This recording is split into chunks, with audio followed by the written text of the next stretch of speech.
이미 선행 상표가 있는데도 불구하고 그걸 간판을 만들고 명함을 만들고 실제로도 저희 거래처 중에서 이제 상표 등록 신경을 안 쓰시다가 나중에 이제 상표가 뺏겼던 그런 사례도 있습니다. 안녕하세요. BRB F&B 김채훈입니다. 오늘은 정말 유명하시고 너무 모시기 힘든 분을 모셨는데요. 자기소개 한번 부탁드리겠습니다. 모시기 힘들지 않고요. 시간 많습니다. 예.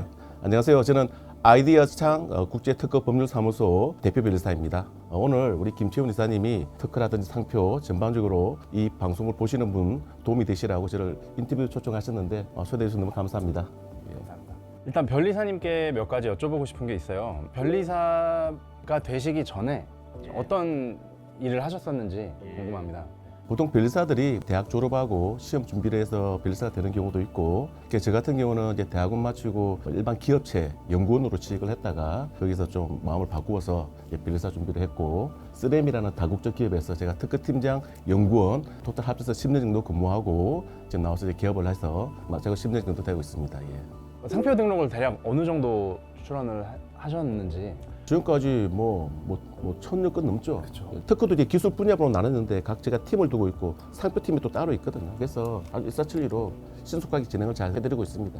변리사 일 자체가 지식재산권을 보호하는 선두적인 역할을 하고 있기 때문에 지식재산권이 다른 말로 무형자산이기 때문에 무형자산이 가치가 높아지면서 특허 분쟁이 있을 수 있는데 그런 데서 우리가 이겼을 때 기업의 가치가 같이 동방 상승하고 했을 때 좀 많이 보람을 느끼는 그런 직업이라고 생각하고 있습니다. 저희도 이제 상표 브랜딩을 해드리는 업무를 하다 보니까 상표 중요성에 대해서 정말 뼈저리게 느끼고 있거든요. 실제로도 저희 거래처 중에서 이제 상표 등록 신경을 안 쓰시다가 나중에 이제 상표가 뺏겼던 그런 사례도 있습니다. 그래서 이제 사업을 준비하시거나 창업을 하시는 분들께 조언을 해주실 게 있다면 실제로 이렇게 상표나 특허를 미리 내지 않아서 낭패를 겪는 경우가 굉장히 많습니다. 미국 같은 경우는 실리콘밸리의 창업 스타트업들 창업도 많이 하는데 선특허 후 창업, 먼저 지식재산권을 출원해놓고 그 다음에 창업하는 그런 경우가 굉장히 보편화되어 있는데 우리나라는 아직까지 좀 그런 부분이 좀 미흡한 경우도 분명히 있지만 실제로 이렇게 김태훈 이사님 말씀처럼 모든 지식재산권이 특허청을 대상으로 해서 선출원입니다. 선출원. 선착순 개념이기 때문에 등록 일자가 중요한 것이 아니라 출원 일자, 빠른 출원을 확보하는 것이 굉장히 중요합니다. 변리사님 운영하시는 유튜브 채널을 보면 로고 디자인 전에 상표 출원을 먼저 해야 된다고 하셨는데 방금 말씀해 주신 내용과 관련이 있는 그렇죠? 네. 보통 이렇게 우리가 브랜드 네이밍을 하고 그걸 이제 바로 사용하는 경우도 있는데 보통 로고라든지 디자인 업체에 맡기기도 하잖아요. 선행 상표가 있는지 또는 이 상표가 등록이 되는지 기본적으로 의견을 주시긴 하지만 아무래도 전문가인 변리사한테 사전에 자문을 구하시는 게 굉장히 중요합니다. 상표 등록 가능한지 검토는 빨리 할 수 있습니다.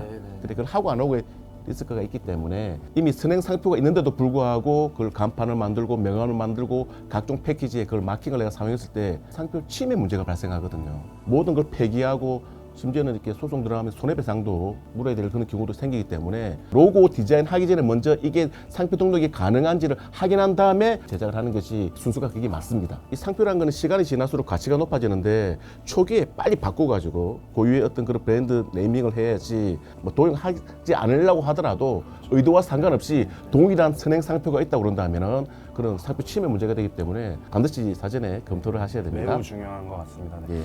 저희와 함께 이제 브랜딩을 하시는 분들께 어떤 식으로 순서를 좀 정해 주신다면 일단은 사업을 시작하려면 사업자 등록하기 전에 회사명도 선정을 해야 되잖아요. 그죠? 그때 이제 상표 출원에 대한 검토, 그걸 반드시 하셔야 되고요. 그 다음에 사업 아이템에 따라 가지고 특허를 낼 수 있는 경우, 상표는 기본적으로 가야 되고 기술적 요소가 있다든지 아니면 디자인도 마찬가지입니다. 조금이라도 지식재산권 권리화 시킬 수 있는 부분이 있으면 반드시 전문가의 의견을 받아가지고 선출원 먼저 해놓는 것이 아주 중요하다고 하겠습니다. 변리사님께 문의를 드리기 전에 이제 창업을 준비하시는 분들이 네이밍을 아마 여러 가지를 생각을 하실 거예요. 본인들이 직접 상표 등록 가능 여부를 확인할 수 있는 방법이 혹시 있는지. 키프리스라고 상표에 대한 선행 상표, 선행 특허를 검색할 수 있는 검색 엔진이 있습니다. 근데 그걸 본인이 했을 때 그걸 잘 못 찾는 경우가 많이 있거든요. 그래서 실제로 내가 키프리스 검색을 해봤는데 이거 상표 등록 가능할 거라고 해서 저한테 의뢰가 오는 경우 저희가 다시 검색을 합니다. 그 상표는 동일한 단어가 아니라도 유사 범위까지 확대되기 때문에 조금이라도 약간 단어 한자가 바뀌거나 이게 조금 바뀌었을 때도 선행 상표의 권리 범위에 포함되기 때문에 상표 등록이 안 되는 경우가 굉장히 많이 발생하거든요. 이게 가능하면 본인이 한번 체크를 하시더라도 특허사무소 변리사를 통해서 재차 한번 확인하시는 게 굉장히 중요합니다. 예. 제일 중요한 거죠. 비용은 어느 정도? 비용은 사무소마다 좀 차이가 있긴 한데 평균적으로 어느 정도의 어떤 퀄리티를 갖춘 규모가 있는 특허사무소 같은 경우는 보통 출원 시 비용이 수수료가 한 25만 원 정도 들어간다고 보시면 되고요. 관람료라든지 부가세가 별도로 들어가긴 하는데 비용에 대해서 꼭 말씀드리고 싶은 것은 지금 상표도 보면은 덤핑하는 그런 기관들 그런 데가 많이 있거든요. 그래서 사진을 충분히 검토하고 등록 가능한지 이런 부분에 대해서는 저희가 다 무료로 서비스를 해드리고 있습니다. 싸다고 다 좋은 게 아니고 싼 게 비지떡이라는 말씀이 있잖아요. 그런 건 아끼지 마시고요. 제대로 된 그런 전문가한테 의뢰를 하시는 게 바람직할 거라고 생각합니다. 잘 되는 상표의 특징이나 이런 게 혹시 있나요? 저희가 상표 진행을 하면서도 딱 와닿는 그런 상표들이 있긴 해요. 직감한다는 표현을 쓰거든요. 시장에서 굉장히 바로 반응이 탁 올 수 있게끔 직감할 수 있는 그런 단어, 특히 성질 표시라고 그러거든요. 예를 들면 빨간 사과, 맛있는 사과, 이거는 생료사와 명사의 조합이기 때문에 이게 상표 등록이 안 돼요. 그래서 아주 직감할 수 있는 시장 적합성이 있는 그런 브랜드 네이밍하고 상표적으로 식별력 있는 부분으로 적절히 조화가 된 그런 상표가 좋은 브랜드가 되지 않을까 저는 그렇게 개인적으로 생각하고 있습니다. 현재 저희랑 함께 하고 계신 대표님들도 그렇고 브랜딩을 지금 하고 계신 분들도 그렇고요. 네이밍하고 브랜딩에 대해서 고민들이 너무 많으세요. 이런 브랜딩 할 수 있는 팁이 있을까요? 원래 브랜드 네이밍이 어렵습니다. 저희 사무소 이름이 아이디어 창이잖아요. 적어도 6개월 고민했습니다. 이게. 하나의 브랜드 네이밍을 선정하기 전에 후보를 좀 만들어가지고 주위에 의자 어떻게 제일 나으냐.